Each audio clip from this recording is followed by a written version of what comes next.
This is Reaction Monday. I am your host, Ree, a.k.a. the Black Adam Scheffner. First things first, happy Victory Monday to the winners. And to the losers, there's always next season because that's it. Playoff football, y'all. Playoff football, y'all. It's win or go home. I ain't even going to hold you up no longer. Let's get right into things.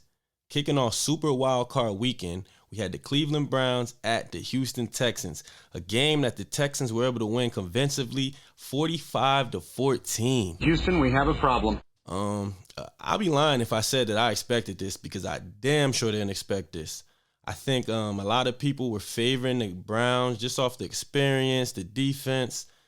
I was actually going for the Texans. I wanted the Texans to win, but I thought the Browns were going to win this game. Looking at the numbers, C.J. Stroud is just impressive. Locked in once again, 16 for 21, 3 passing touchdowns, and no picks. Houston, we have a problem. That boy's special. And then you got his partner in crime, Nico Collins, who added 6 receptions, 96 yards, and 1 touchdown on 7 targets. Talk about efficiency. Man, this is an exciting young team. I'm excited to see what happens with them. As for the Browns, I feel like the Browns don't really have nothing to hang their head about. They had a great season the way it played out.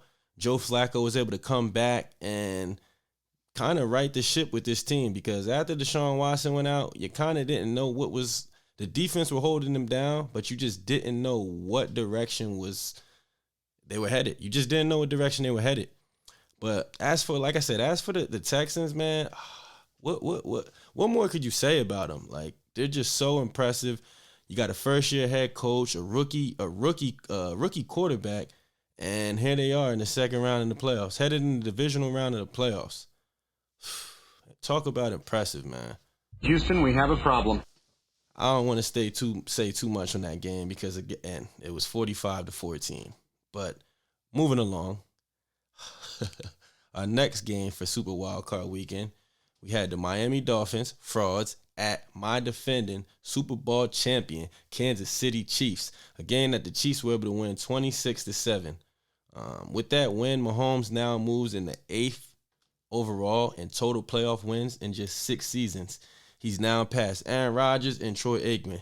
Yeah, you heard it right. The great Troy Aikman. Mahomes just passed the great Troy Aikman. I don't know what more people want to see from this guy. You know, he gets a lot of criticism. He had a down year. This is considered a down year for Mahomes. Just keep that in mind. A down year for Mahomes. But the Chiefs were in control of this game throughout the whole thing pretty much. As a fan, I'm watching this game. There wasn't no point in this game that I thought that, oh, man, we're going to lose. Even when Tyreek Hill scored his little touchdown, he didn't even celebrate because he knew in his mind they were not going to win that game.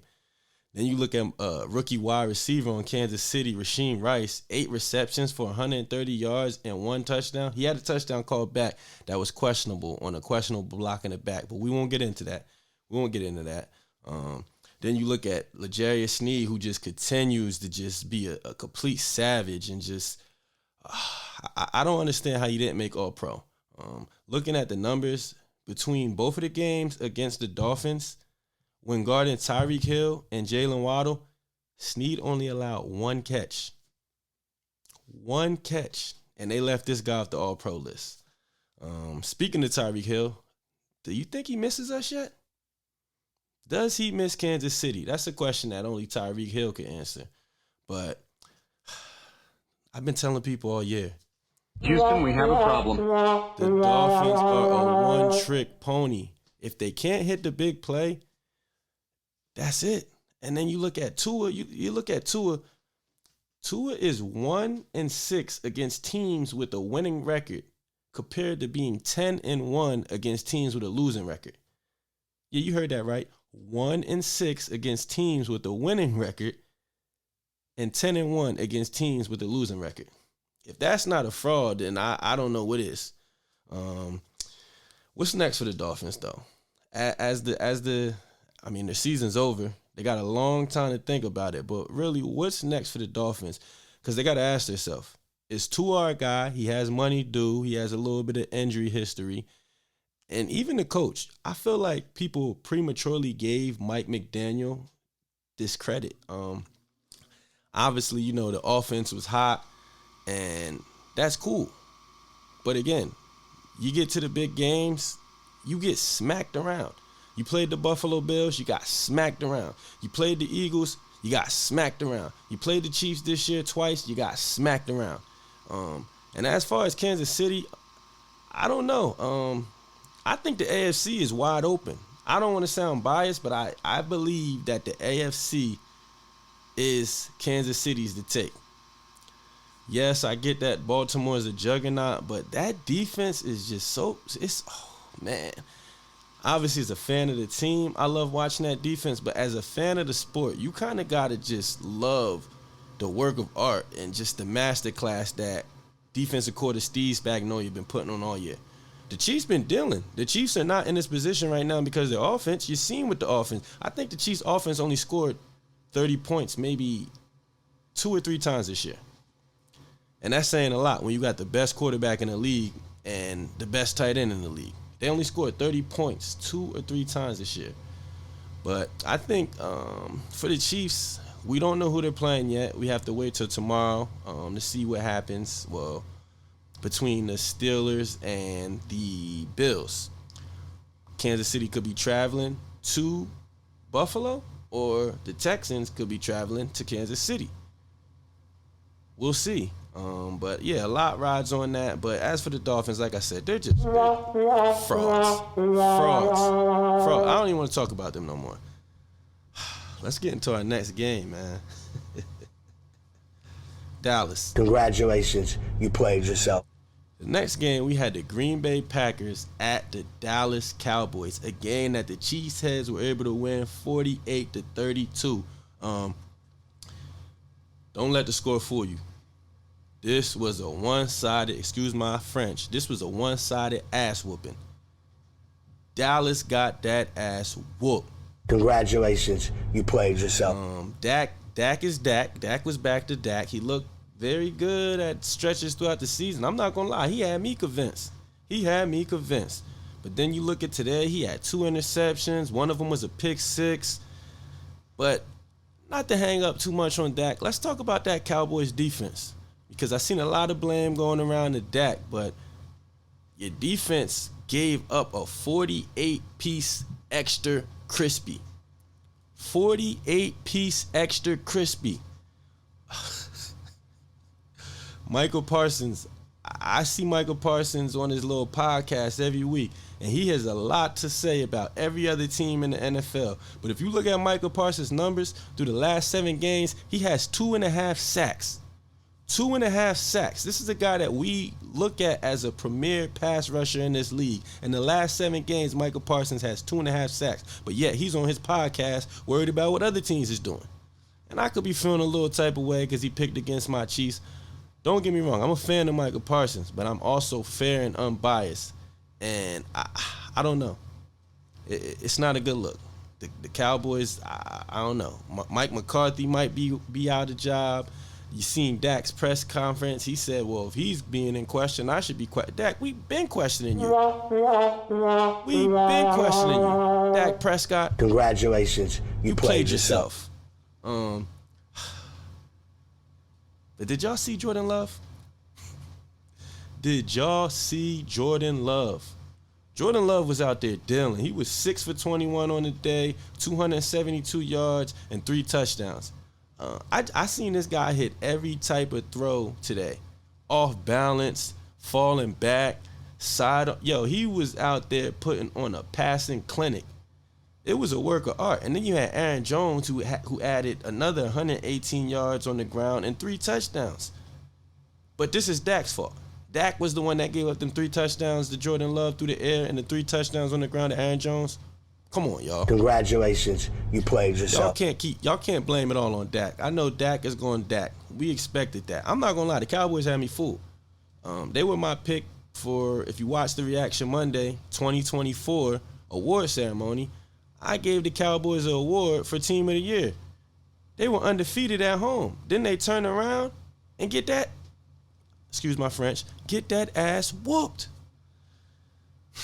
Romeo Dowds added another 151 yards and a touchdown. Let me guess, Cowboys fans, is that Dak Prescott's fault too? At some point, there has to be some accountability. As for the Packers, I don't know what to expect for them going on to the next round. Most likely it's trending that they're going to play the 49ers. Well, from what I seen today, can they shock the 49ers? Absolutely. I put it this way, if the Packers show up the way that they showed up today, there's a great chance that they can knock the 49ers off. And that's just being real. But again, Dallas Cowboys, congratulations, you played yourself. On to the next game. Finally, a good game for the playoffs. Because every other game was boring. It was one-sided. We finally had a good game. We had the L.A. Rams, Matt Stafford and the boys, at Detroit, coming home. A game that the Lions were able to win 24-23. Shout out to the Detroit Lions fans. 1992. 32 years was the last time since the Lions have won a playoff game. 32 years. I'm only 30 years old, so the last time the Lions won a game, I wasn't even here. Jared Goff was out there. He had an amazing game. He was 22 for 27, one touchdown, but it was like he was hitting all these big throws. And then you had the sun god, Amon-Ra St. Brown, 7 catches, 110 yards, had a big first down at the end of the game. Yo, Dan Campbell got guts. Game on the line, you're thinking the Lions just going to run the ball. They needed to get a first down to at least pretty much put the game away. What's Dan Campbell do? He comes out and throws a pass. Man, I feel like I seen one of the commentators say during the game that Dan Campbell is kind of just willing this team along, and I kind of understood what he meant right away. Excuse me, y'all. I kind of understood what he meant right away. You look at the guts, that's contagious. Dan Campbell's swagger, attitude has rubbed off on that team. What he's done with that organization is amazing. You love to see it. It's amazing to watch. I did pick against the Detroit Lions. I thought the Rams were just too dangerous. I'm not going to lie. I thought that offense was going to be too much. Now, I wanted the Lions to win, but I don't pick with my heart. I pick with this. And I thought that the Rams would win this game. And the Rams, they put up a great effort. I mean, they lost by 1 point. There was a couple questionable calls at the end of the game that I felt a little bit ticky-tacky. But I think Matt Stafford proved that he is still really good at football. Puka Nacua, man. Oh, man. Dude's on another level. Broke another record. That's now the most receiving yards in the playoffs by a rookie. 9 catches, 181 yards, and a touchdown. Yo, this guy got everything you want in a wide receiver. He's physical. He got great hands. He runs great routes. When the ball's in his hands after catch, he's dangerous. I love watching him play. He got like just this natural instinct for the football. He's what you call a football player. He's not flashy. He's not going to be out there with the arm sleeves, worried about looking all pretty. No, he's putting his chin strap on. He's tying them cleats up, and he's saying, let's play ball. Shout out to Puka Nacua, man. It was a hell of a season watching you. L.A. Rams, y'all got something special going on. There's nothing to hang your head about, but this ain't about y'all. This is about them Detroit Lions. Shout out to them Lions, man. Shout out my boy C.O., only Lions fan I know. He been saying restore the roar for years. Even when they were losing, they weren't even having good seasons. He was saying restore the roar, and finally the roar is restored. Let's give one more hand for the Detroit Lions, man.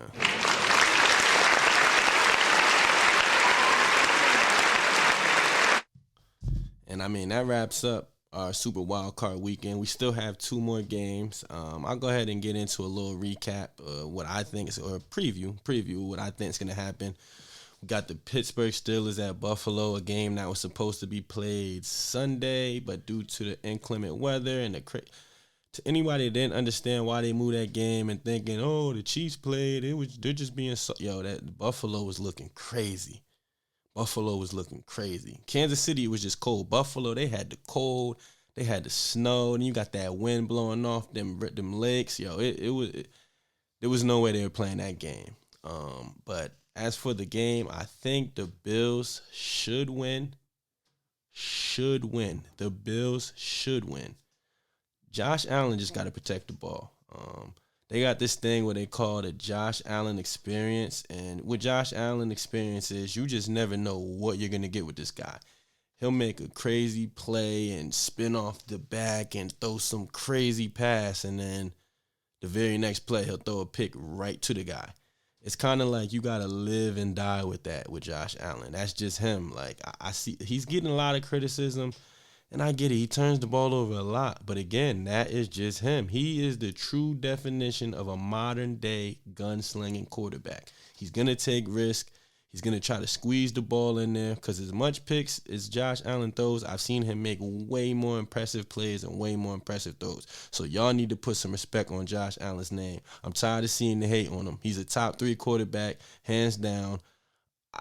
I don't know what else to say. I'm tired of seeing the Josh Allen hate. I really am. AD, I'm talking to you mainly too because you be hating on my boy. But nah, as for Pittsburgh, their quarterback play is going to be the downfall. No TJ Watt, who's their best player. Their second best player who's been locked up all season. Free George Pickens. My boy George Pickens, as you see. Free George Pickens. Free George Pickens. But I'm not expecting the Steelers to come away with this game. Honestly, I would be shocked. Josh Allen will probably have to throw like 5 or 6 picks just for the Steelers to win the game. And I still don't think they'll win the game.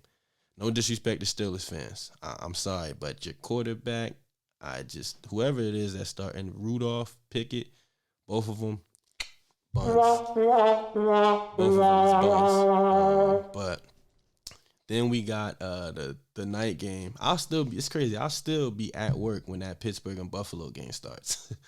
But moving along, the last game of the wild card round of the playoffs, we got the Philadelphia Eagles at the Tampa Bay Buccaneers. I've been back and forth on this game all weekend. Originally, I picked Philly. I know in the past I was saying Philly would be one and done. You know, I got to troll a little bit. I like to pick fun at Eagles fans. I got a lot of family and friends that are Eagles fans. So, yeah, it's fun. It is fun to troll y'all because y'all be in your feelings. But y'all not like them Cowboys fans. See, Eagles fans, I'll give them credit. They stick with their team throughout.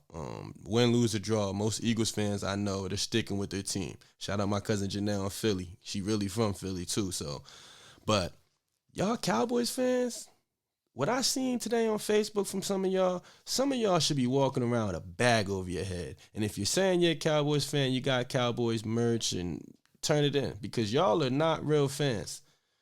Y'all praise these guys all season when they're playing good. Then they hit a low point and, oh, let's trade this guy. Oh, fire this guy. Nah, ride out with your team. But anyway, we ain't going to make this about those bums again. We ain't going to make it. Let's get back into what we were talking about. Philly at Tampa Bay. Like I said, I've been back and forth on this game. There's no A.J. Brown. The Eagles been looking kind of suspect this year, but the Eagles should win this game. I honestly will be shocked if the Eagles lose this game. And honestly, part of me wants the Eagles to win because I know even if they don't make it past the next round, it's still going to be satisfaction to them that they made it further than the Cowboys. Cowboys fans, y'all sitting back hoping and praying that Philly loses tomorrow. If I'm saying tomorrow because I'm actually filming Sunday night just to make sure I got the episode out on time with y'all. That's all. But anyway, if the Cowboys fans will be so sick if Philly pulls that game off tomorrow. I promise you. Because it's been quiet. It has been quiet all night since Dallas has lost. They've been so humble. They were so cocky last week after they won that game. How we get back into Dallas? How am I back talking? I guess just because, I guess that's like the explanation point of the playoffs, regardless what happens with the 2 games tomorrow. Unless Buffalo loses, then they'll take over the spotlight from Dallas. But Dallas, the spotlight is on y'all right now. We'll get back into y'all. We'll get back into that. But let me get back in finishing this Eagles-Tampa review. Tampa is a true definition of a wild card because you legit never know what you're going to get with that team. You never know what you're going to get with that team. One week they look all right. Then the next week they look like they don't even belong in the playoffs. But somehow they ended up in the playoffs. And now Baker Mayfield's hurt. So you really do not know what to expect with this team. I mean, Philly could lose, which wouldn't shock me either. But this is a toss-up, but I'm leaning towards Philly. But back into leaning into the Cowboys. I ain't even gonna stay on y'all. Shout out my boy Tony too, man. We was going back and forth a little bit. I don't know if he thought I was like mad or not. You know, me and Tony, you my boy. I don't hate CeeDee Lamb. I gave CeeDee Lamb his credit all year. But when you look at a game like this, okay, CeeDee Lamb ended up with 100 yards. Cool. Those are empty calorie yards. When the game was on the line, CeeDee Lamb had 5 catches for 60 yards. 5 catches for 60 yards. He finished with over 100 yards, yeah, but a lot, they were meaningless. He didn't even score a touchdown. He had 18 targets and he did not score a touchdown. Go back and look at some of the stats that I read off about Puka and these other guys. Bro, they were not getting that many targets. 18 targets? That honestly, that's part of Dallas's problem. They were so reliant on CeeDee Lamb all year that now the Packers came with a game plan. Beat us with somebody other than 88. And you've seen the result of that game plan. It was successful. He was going to get his little yards here and there, but for the most part, he was strapped. I don't know. I don't know, man. Cowboys fans, I thought Eagles fans were the most delusional, but now this butt whooping that y'all received has made me see things very clear, and it opened my eyes. A lot of y'all fans is frauds, and a lot of y'all fans is delusional. Very delusional. I don't want to hear that, oh, we thought we was going to lose. Oh, we knew this was going to happen. Oh, we always do this. No, y'all was hype. Y'all was on that. We them boys. Yeah. Y'all were hype. Just call it what it is. It is what it is. But I don't want to stay in too long. I don't want y'all to think I'm hating on the Cowboys, because I can't be hating on the Cowboys, because I just gave them the Team of the Year award. And they made me look bad. So, yeah, I'm tight. Y'all made me look bad. Y'all hurting my credibility. Nah, but anyway, man, shout out to the Cowboys fans. Shout out my boy Tony. Shout out all the Cowboys fans I know, man. But Congratulations, you played yourself. that wraps everything up, though. Anything else? Nah, I think that's it for the week. Shout out to everybody that's been supporting. Them subscribers is going up. I believe we are at like 85 subscribers. Last week when I recorded Last week when I recorded this episode, we were at 49 subscribers. We are now at 85 subscribers.